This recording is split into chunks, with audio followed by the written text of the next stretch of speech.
By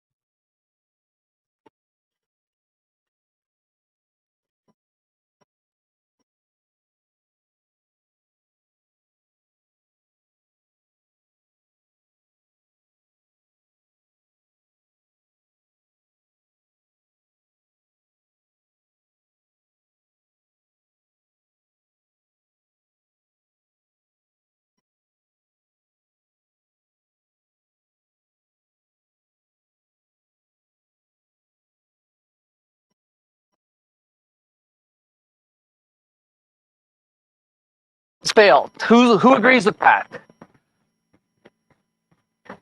It doesn't matter.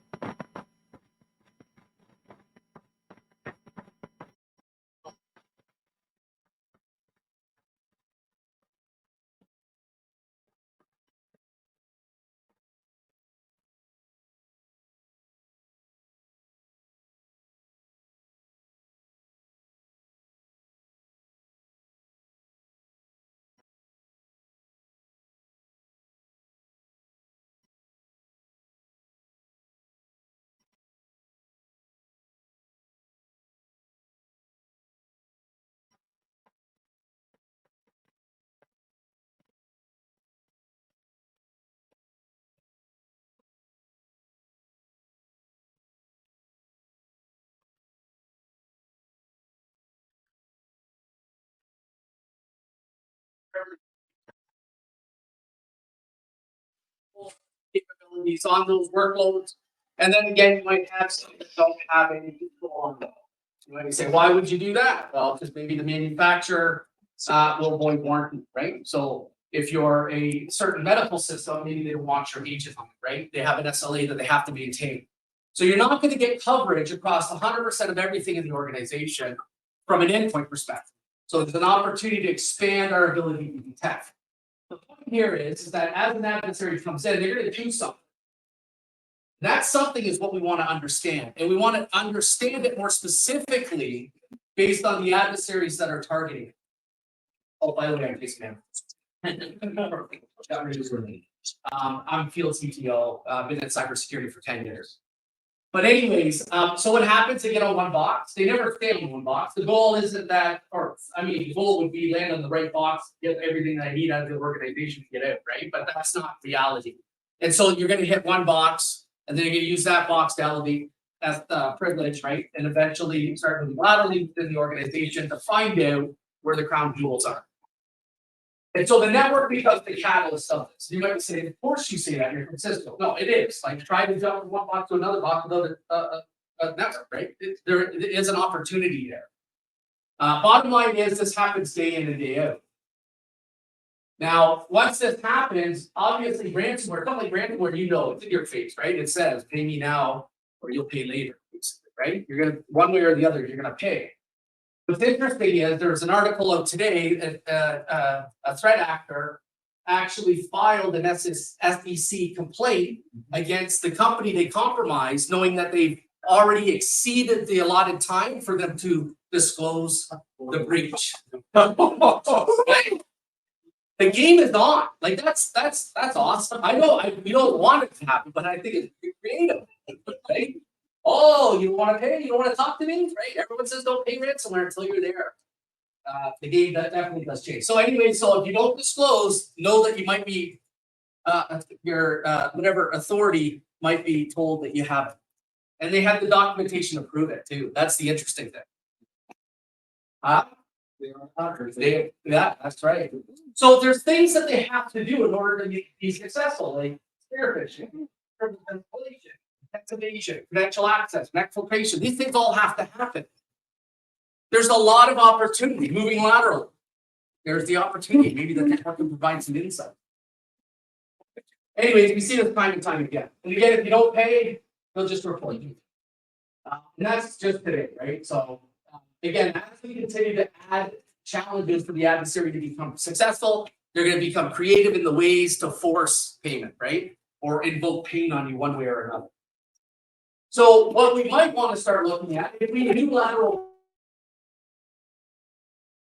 mitigate as much of that as possible, you're never going to get 100% protection even with this. If an adversary lands on that box, they may have access to this box because, again, they still have to do stuff. So they may still have access and they may be able to move in a limited fashion. But the goal ultimately is to understand what it is that they're doing so I can build the right controls in place. Sure, you need next-gen firewall, right? And everybody that knows me, I hate that term next-gen because it never expires. But if I have a conversation with you and I'd say, oh, look, first question I get is, where's next-gen? But never expires, so that's a problem for my data. But you need those commodity-based controls, or what I like to call commodity-based. So who's familiar with attack or MITRE attack? Oh, it's amazing. So MITRE attack is a framework that allows us to truly understand an adversary and their capabilities based on real world things, like not things they might or could. These are things that they've actually done in the wild. And so when you look at the pyramid of pain, you've got domain names, IP addresses, and hashes. These are all very trivial for the adversary to overcome. Very, very easy. Block me with an IP, I change the IP, right? Block me with the domain, it changes the name. Block the SHA, it dynamically generates a new SHA, right? Bypass the control. So we still have to do this. Right? We're not saying not to do this, but what we're saying is let's understand the actual adversary that's targeting us and what are the capabilities of that adversary, and then build a defensive program around it. It's not a perfect framework, but it's certainly a good area to start it.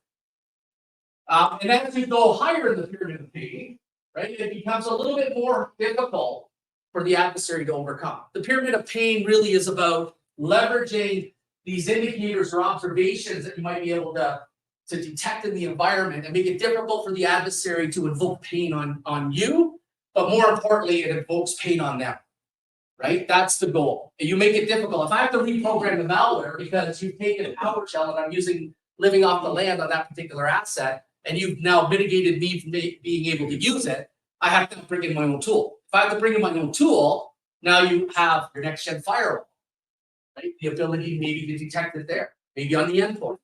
So I truly believe in threat-informed defense, and then also gives you what I believe is time-based defense. Right? The more that you make it difficult, the harder it is for the adversary to overcome. If they are persistent, they may alert other tools you might have in the organization or give you time to detect it later on, right? As it's happening based on the tool. So again, time-based. MITRE is part of MITRE are the folks that did the common vulnerability exposure, right? Everyone knows CP. So they're the founders of it.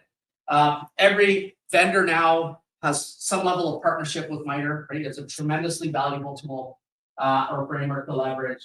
But it's all about focusing on the adversary perspective, the who, right? Their goals, the why, and the methods, the how.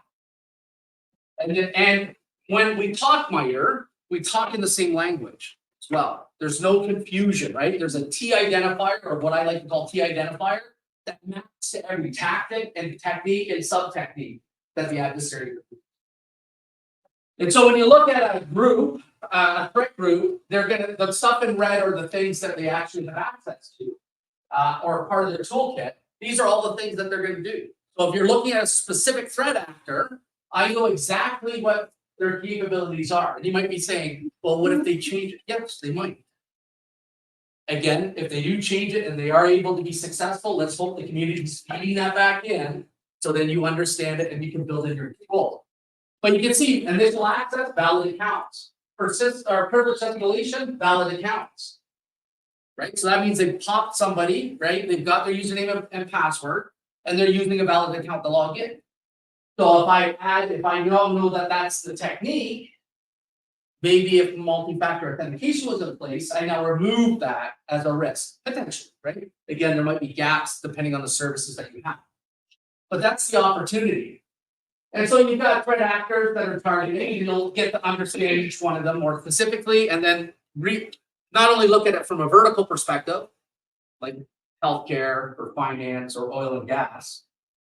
But then as you go through this, you might find that some groups have nothing to do with your region. And so maybe you put them on the side a little bit and focus on the ones that are actually targeting you and get to them maybe later as you continue to advance that program.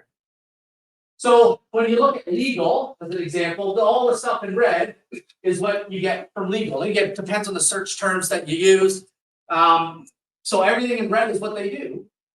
And again, gather victim information, establish accounts, and so on. But ultimately, they have to do a bunch of stuff to be successful. So I've heard time and time again, the defender has to be 100% correct. I don't think so. Right? I think it's the adversary.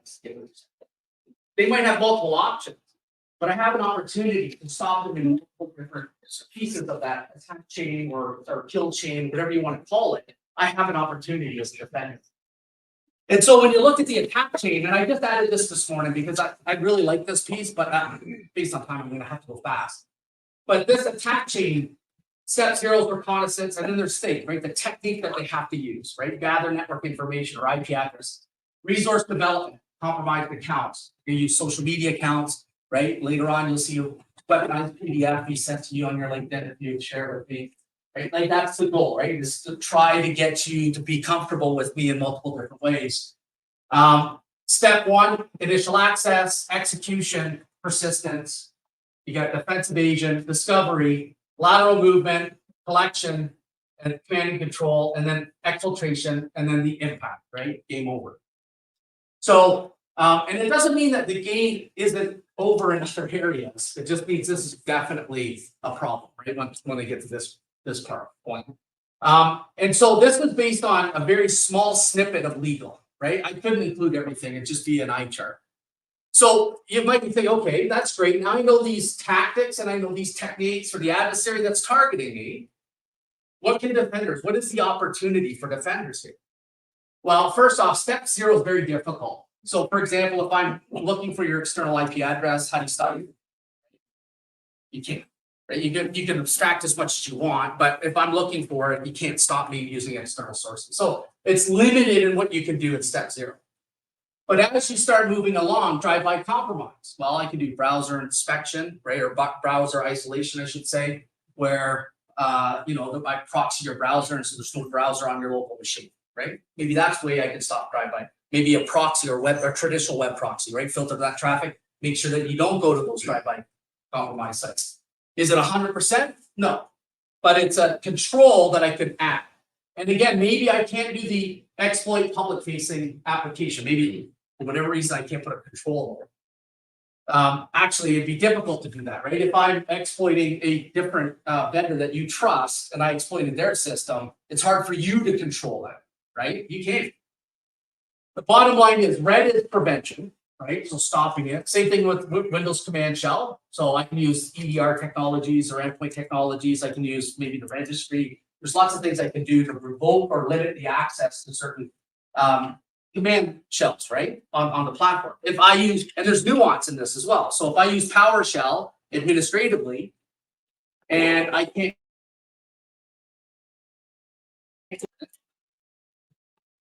right? Do you stop it? No, you can't. You need it to maintain the operations of the environment. So you better have a capability to at least detect. And that's the nuance in all of this, right? You look at persistence, the Office application, again, EDR. So you start seeing an overlap where your technologies might provide different controls in certain areas of that attack chain, which is great because it doesn't mean that you have to buy thousands of different controls to build out your defensive posture. Modify registry for defensive agent. Maybe you restrict access to the registry.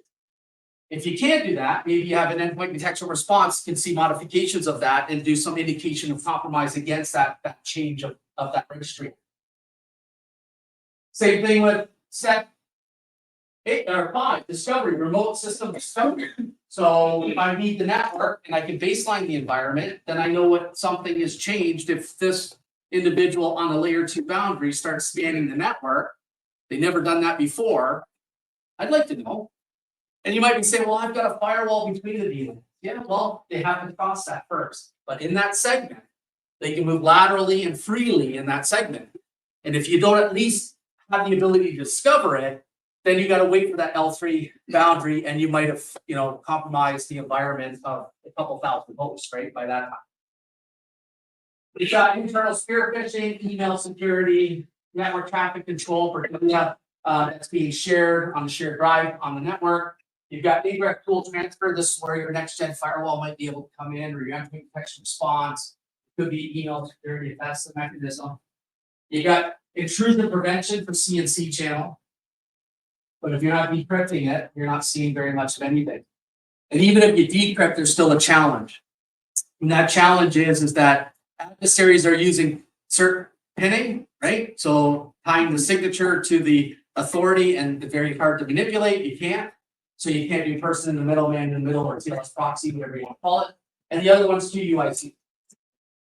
So Emo10 is a perfect example that says, oh, wait, so you're decrypting. All right, now I'm going to use TLS cert pinning, or I'm going to use QUIC. And if you're not controlling that outbound, obviously you're successful at that. And so that means I can't do intrusion prevention, and I can't do advanced malware inspection. And then you've got, the impact here is even just, well, what if you had an instant snapshot prior to compromise based on the intelligence that you've gathered in the environment, and then took that snapshot so that if it does come to fruition, because it wasn't enough evidence to block it, that I have a very clean recovery point that's pretty current. So that's kind of the way you want to start looking at it. And so this is just a summary of that. It just talks about defenders have to elevate. We're not done. No lunch early. But there's some sections. But anyways, so the point here is not to say look at the TTPs and that's the only area you focus on, right? It's really about building that whole defensive architecture and starting with the commodity-based stuff, but we all should be past that by now and start looking at the other pieces to the equation that are a little bit more prescriptive to my organization. Just because you get compromised doesn't mean it has any relevance to my organization. But what happens is leaders see it on the news. The first thing they say is, hey, what's this? And the team scrambling, trying to figure out have they been compromised for that, but they don't have any insight maybe into the adversary. Okay, overview of the teams. Curious, who does red team? Anybody? Ooh. See that hand, that's low, right? And you can see if that's low, that means there must be good money in it. Or you're not being paid enough. You can take few things. But red teaming is the offensive side, the friendly offensive side.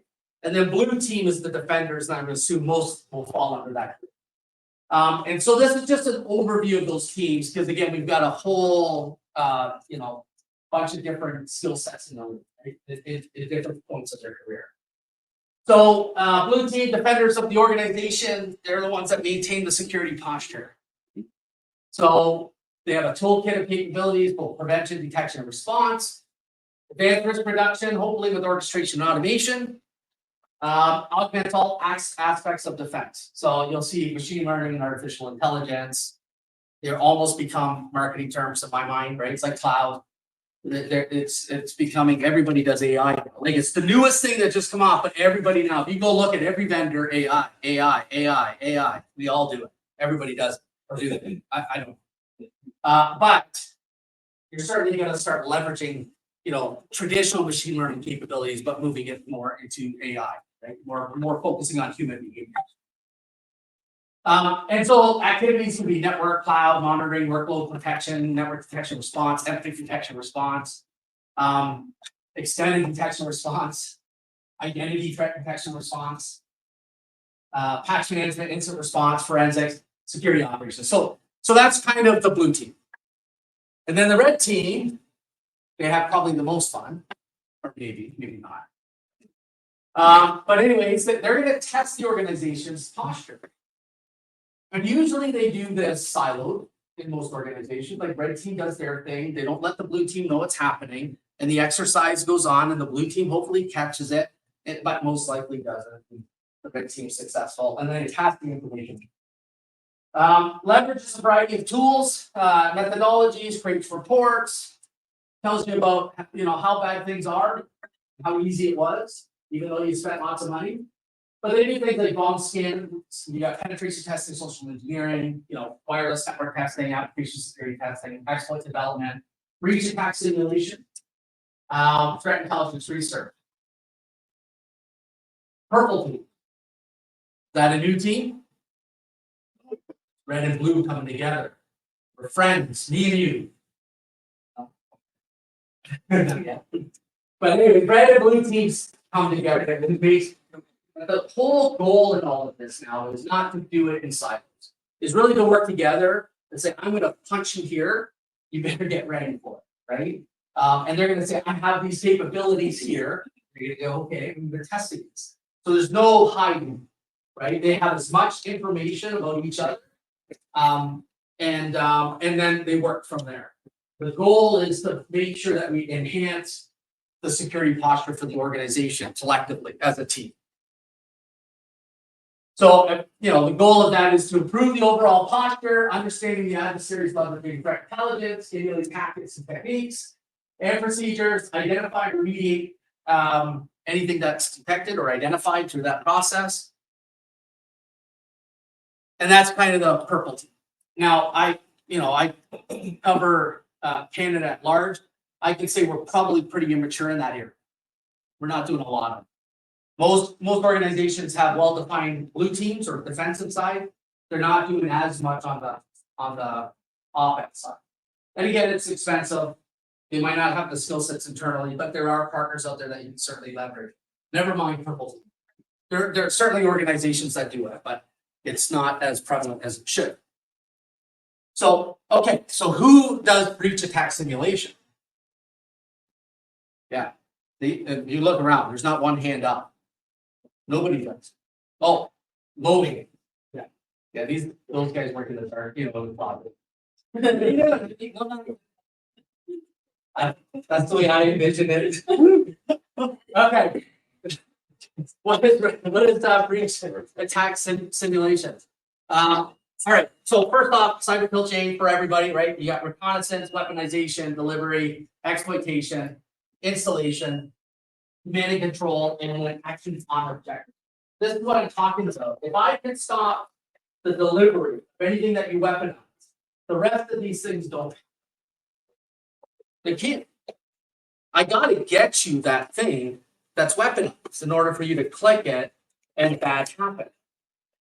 Even if I do get it into the environment, I have to convince you to click it.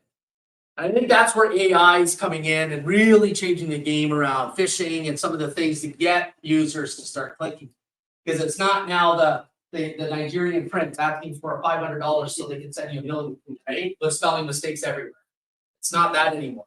It's very, very difficult to tell that it isn't legit. And so if I do get it in, I have to convince you to click it. If I do, then there's exploitation. Right? And then installation. But again, if I have an ability to stop any one of these along the way, the adversary has to start over or rethink the way they do things. Or they have to build it into the tool to say, try this, doesn't work, fall back to this, fall back to this. And again, remember, as I was saying, you might not be able to stop every single way that they might access the shell.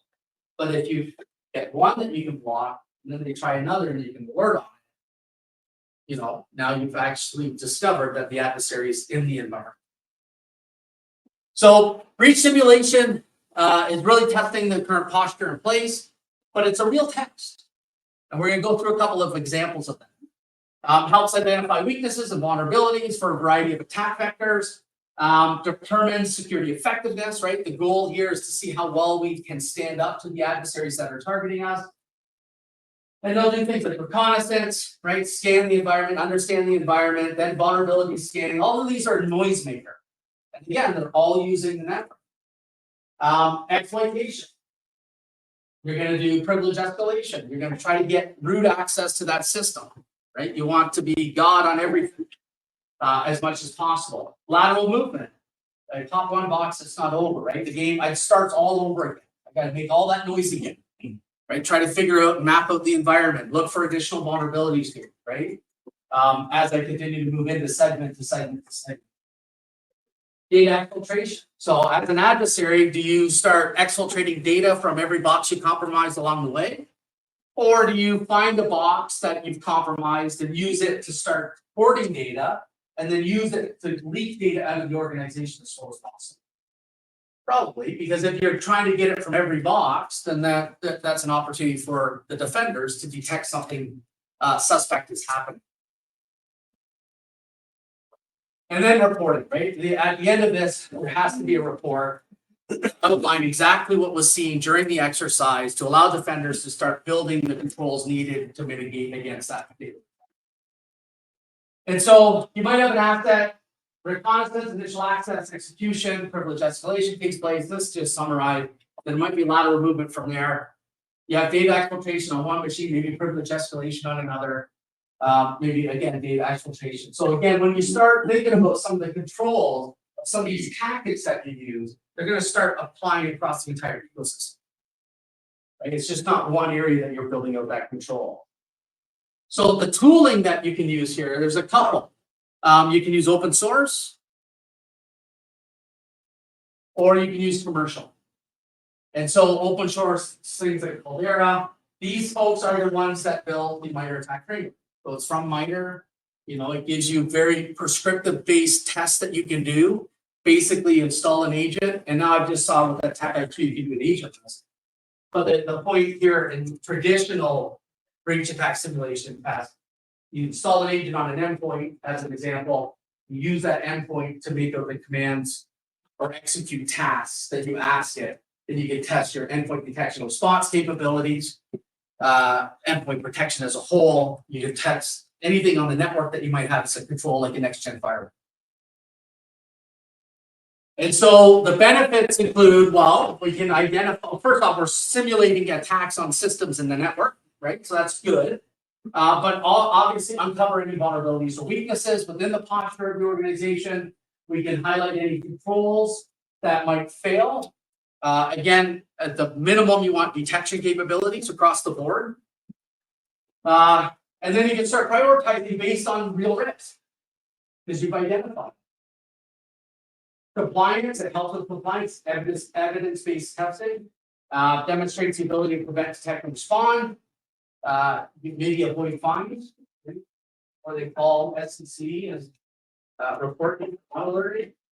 And then some of the other things are continuous improvement. Again, the one thing that I like about the whole thing is that the team then understands the process of a specific adversary, and they're almost going through a real incident before they go through a real incident. So it starts tuning people's skill sets about understanding what they need to look for while that process is happening. So it's tremendously valuable. You know, being there, done that.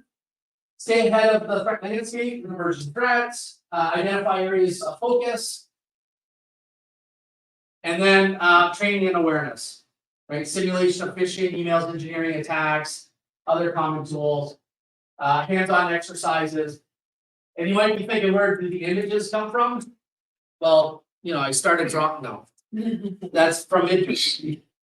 So AI, you know, red team, dark background, right? It's all in the theory. But all the images come from AI.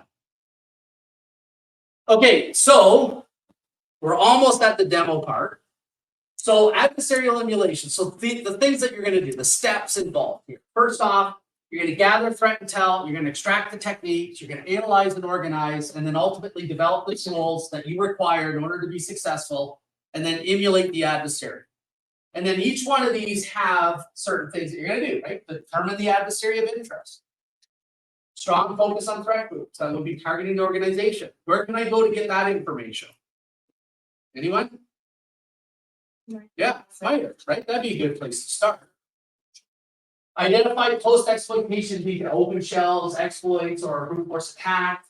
Then check out the tooling, right? The aliases and any of the campaigns the adversary is associated with. Research involved here. And again, you can just take the tactics and run. You can do that. But you should look at some of the research paper that supports the stuff that the adversary is doing and how they may have navigated the environment. There's a ton more data than just the technique itself. Determine the time frame. How long is this going to take? So an adversary group might be Wizard Spider. And software that they might be using is Emotech. So I'm learning a little bit. What is Wizard Spider? Well, they have a diverse arsenal of tools, conduct ransomware campaigns against a variety of organizations, ranging from major corporations to hospitals. Sounds like everyone. Identify the behaviors, collect information to build up that emulation plan. Identify the tactics. And this is a team effort. You want to do this collectively with blue teams, right? If you're a red teamer that's driving this, you want to certainly have this.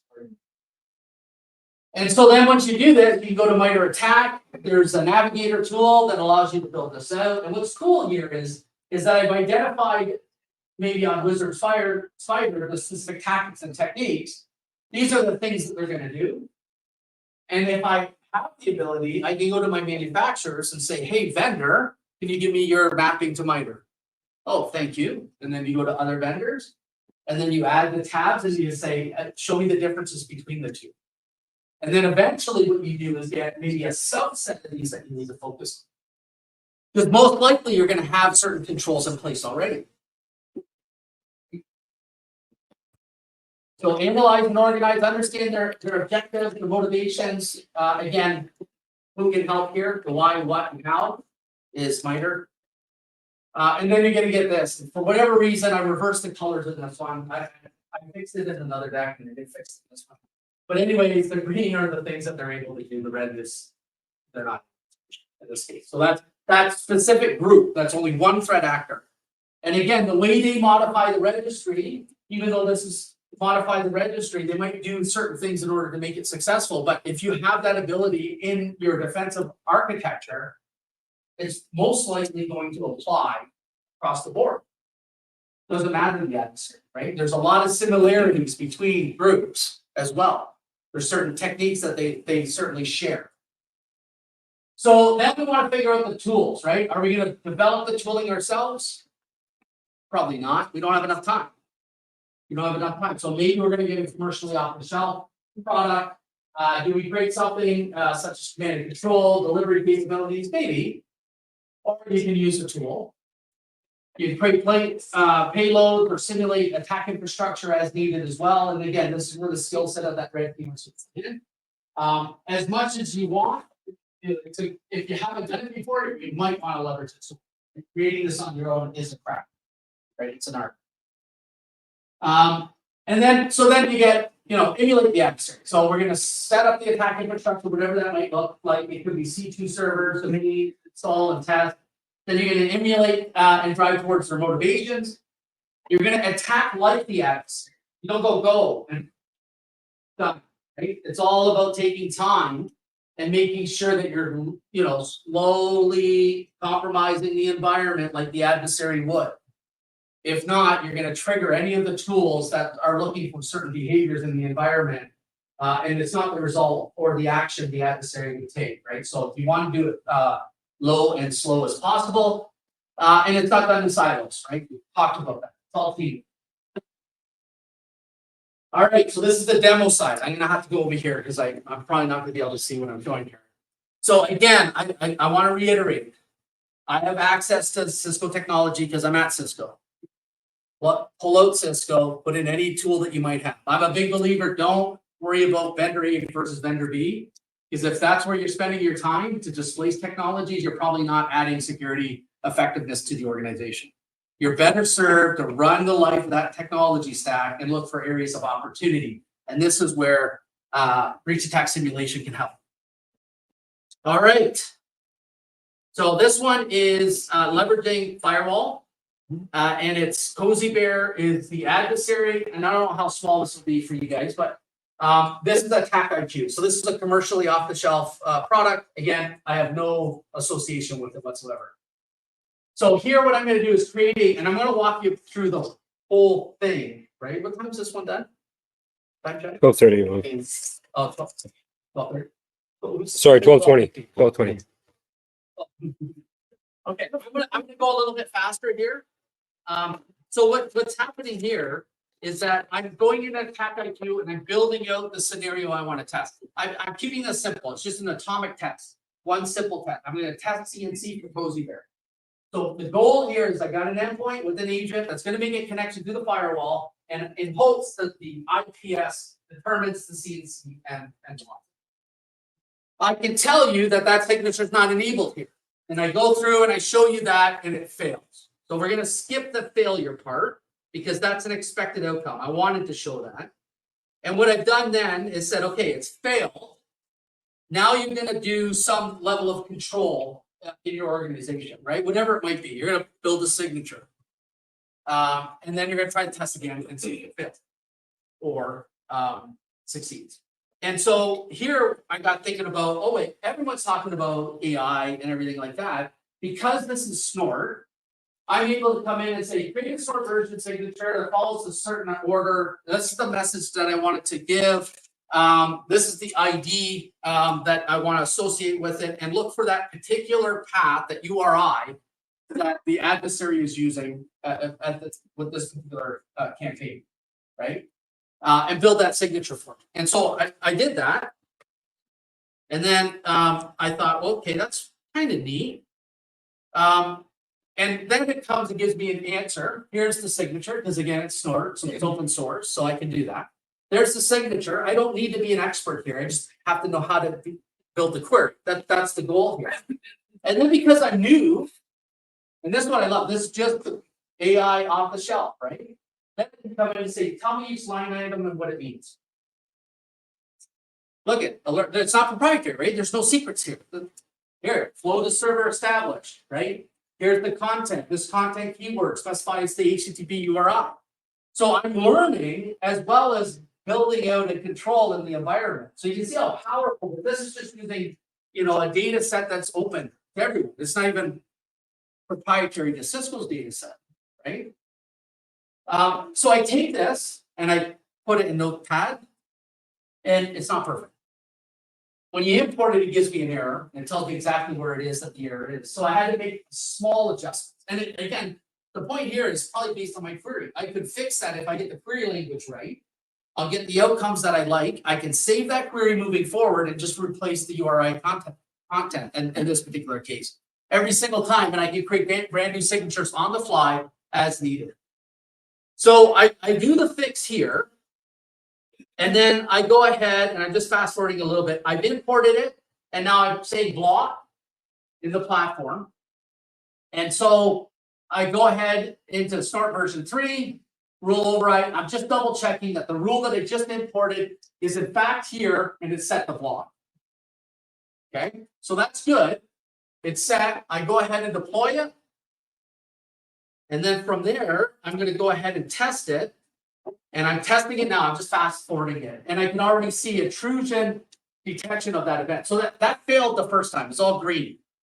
Now, based on that change, I have intrusion policy in detection mode. It would have blocked. So even though I said block, there's the ability to do it in prevention or detection mode. So it's just telling you it would have been blocked. So now I know it's been successful. And I can look at the packet, and I do that in this exercise. So if anybody's interested, ping me, and I can give you the links to this as well. It's on YouTube. But anyways, that's a quick way of testing. Maybe an extra. It's a very simple test. Eventually, you want to be a little bit more elaborate and build out an entire scenario with a lot of different atomics that the adversaries can use to build that campaign. But this is one simple test, and it blocked that particular. And there's all kinds of reasons. You might say, well, why didn't it block it? CNC Cozy, everybody. Well, there could be a variety of reasons, right? High levels of false positives, whatever it might be, right? And I specifically did this to fail, right? Because I wanted to show you how quickly, depending on the technology stack, how you can build in that mitigating control. So that's using the network as an example. The next one's on the endpoint. And so this one is PowerShell with Mimikatz using secure endpoint. So you got an EDR capability. One thing about Windows definitely wants to turn on their AV or ransomware detection. And so I come in here, I build a campaign. This is called, they're very similar to Attack IQ. I'm looking for Mimikatz. You can look up based on tactic or technique as well. And there's a bunch of stuff in here. I look at this one here. It looks maybe pretty good. And so I go ahead and build the operation. So I'll come in here and I can select an adversary. That's a nice thing too. They have some built-in adversaries that you could actually select as it builds it all out for you. So that's kind of cool. But here I'm going to create an operation specific to that one atomic attack. And I go ahead and I give it a name. Again, there's no adversary. It's basic. So there's some parameters here. I can say require manual approval. Do not use default parser. I can, obfuscate the data up here as well, right? So there's lots of options that you can tune on it. And then, I go ahead and select the specific tactic that I have of interest. In this case, it's going to be Minicat. So let's just look that up. And Minicat, just for those that may not be aware, is our ability to harvest credentials from memory once we're on the box. We've already bypassed tons of control, most likely, and now it's resident on your box. Somebody's executed it, and in hopes maybe you don't have the capability to stop it, and then it's trying to harvest all the user credentials on that particular on that asset. And again, they're going to use that to move laterally. So I just refreshed, or I'm about to refresh ahead of myself. Oh no, I've already started. So you can see the policy is updated to 825. Here, just let me double check. I might be ahead of myself. And I run the test, and I'm in audit mode. That's what I did at the very beginning. So the reason why I'm in audit mode on the endpoint, and you can see there's a ton of tactics. It included the one that we were looking for, but because Attack IQ looks like CNC and other behaviors that it mimics, it also classified that. So I can very quickly see the tactics and techniques. I can pivot into MITRE if I need to. And that's done in audit mode. And the reason why you want to do everything in audit mode is why? Anybody? You don't break anything. Well, that's yeah. You want to what? And it doesn't block anything. Yeah, the reason why, because if you block up front any attempt, you don't know what tactic or technique it might have blocked. The tooling might not tell you that. And it might be one tactic or technique that's being used here, and you miss all the other ones because you've never seen it realized. So you want to let it run, right? And so in this case, again, I found a whole more tactics and techniques that were associated beyond the simple tactic. So that's good. So then when they went in and they said, okay, wait a minute, let's now change a few things. First is maybe I want to isolate it based on a critical event automatically. So I want to see how my prevention tooling kicks in when I'm in non-audit, what I call is protect mode. And I say, well, let's go ahead and make sure that we're isolating anything that triggers a critical event. So an isolation can be done on the network. In this case, it's being done on the host itself. Doesn't matter where the host is, anywhere in the world, as long as it has access, it's going to be able to get that command and isolate it based on any critical event that happens. And then here I'm pinging e.e.e. And what I'm trying to show you here is, again, the adversary wants to get on the box. I'm going to try to move laterally, and I want to get an idea of what my isolation looks like. It's easy to isolate, but you still might need access. Could be management tools, forensic tools, the endpoint, right? You don't want to block this, the manager to the endpoint. You want to be able to have control. So all I'm doing is making sure that that doesn't block. That's the point. Now I go into that group. I move it into, or that particular host, I move it into that protect mode. So I'm just changing the policy here. Updating out, I'm making sure that Windows is disabled. It should do it by default, but I just double check that here. It shows me here. Everything looks good. And then I'll rerun that test again. Exciting? Yeah? Okay, 5 more minutes. Almost, maybe 10. Okay, so let me just fast forward to speeds. So again, I'm just going through and I could have remade it. I don't know why I recreated it. And I'm going to go ahead and run that test. Now that test, it's already isolated. Like that's how fast it was. I couldn't get to one screen to the other because as soon as I executed the test from the browser, I got there, it's already showing as isolated. Now 1.1.1 fails because it shouldn't have access to it. 2.5 is my gateway, doesn't have access to it. So I can't ping. 8.8 was an exclusion that I made to allow access. So if that's some tooling that you might have that you want the asset to have access to, you certainly can do that. So that's the point there. I've discovered it. Then we go through, you're going to see similar events that take place. The critical event itself is the one that triggered the event to isolate the asset. So that's really cool because now I'm not only understanding the adversary that's targeting me, but I'm also understanding the methods used and my tooling and how it should respond to that particular adversary or that particular tactic or technique. And here I'm just showing you the ACL that allowed the 8.8.8 event. Okay. Last one, because I think this one's fun too, is you may not have an endpoint product, right? So you can't do EDR. You probably have a firewall of some sort, but it might be limited. And so I thought, okay, what about living off the land? And I know I can go to GitHub and grab PowerShell to do an Nmap scan. I know it. I don't need to create it myself. But I thought, why not ask ChatGPT to create me one very specific to what I want? And it does. And then the next thing I do is maybe I'm not very good at ChatGPT, and I say, go ahead and explain each line. Again, I'm using it as a learning tool, but it creates the script for me. Right? No big secret here, but it does create the script. There's nothing on this endpoint. Then I take this script, so I copy it out, and then I jump into PowerShell ICE, and I put it in there, and it says, there's a couple of missing elements to it, and I need a couple brackets. But it points me right exactly where the issue is. So I love ChatGPT, but it's not perfect, right? I take in bash shells and say convert to Python, and then taking that and run it, and it's like fail, right?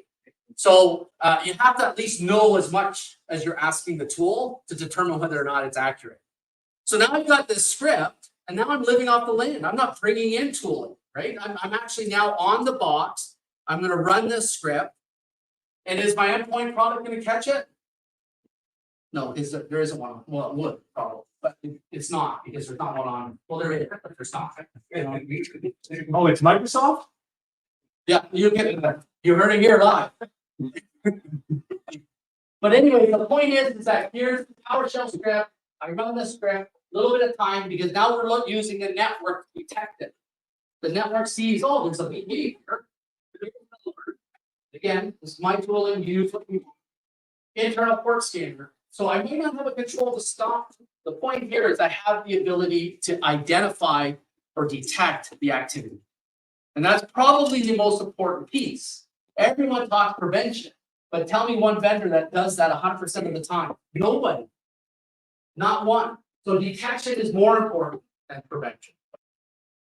So anyway, so it shows me again the TTP. It was the tactic was discovery. The technique was network service discovery. Again, I could pivot, right, and continue to learn, but it detected it. And now you could have this built into, if this is detected as an internal port scanner, like a camera, now it's doing an Nmap scan of your network on L2 maybe, feed that into another mechanism that then can run a playbook that automatically isolates, take a network approach to isolate or an endpoint, but in this case, it's a printer or a camera. You might not have an endpoint control.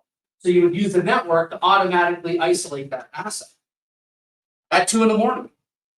So now the folks that are on call, they get the message, they say it's been triaged and mitigated, and they go back to bed. So again, this just shows you a little bit more detail. So the bottom line is this is where we need to get to, right? We have to elevate as defenders, or we're going to continue going through this cycle. It's not going to be a magic bullet. It's not going to be one technology stack you can buy to solve every one of these problems. And if anybody comes in and says they do solve every one of these problems, ask them to leave, right? But I wouldn't solve it because you know, yes. But anyway, so defense is tough at best. It's almost a losing game. You will get caught. We need to elevate, understand the pyramid of pain, where the weaknesses are within our defensive posture, and identify that by doing red teaming and blue teaming type exercises together. Understand the tactics that the adversaries that are targeting us and the techniques, and then continue to work your way down to some simulation and testing within the organization to determine if the control in fact work the way you want it to work. And you want to run prevention when you're doing these tests first? Audit, right? Because you want to see the full life cycle of the attack. These are contained attacks, right? This is you doing it, right? So again, you'll have a bunch of systems that you're going to install the agent on, and then you're going to perform those tests on those systems. So it's a controlled environment, but you want to let it run the life cycle first.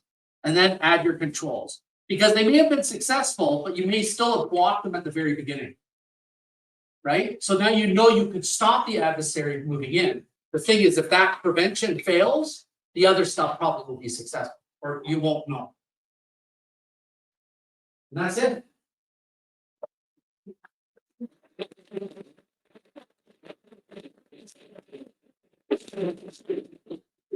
So I'm here. You guys are free to lunch. I know there'll be a lineup, so feel free to run out. I won't be offended, but if you have any questions, I'll be involved. You have some now.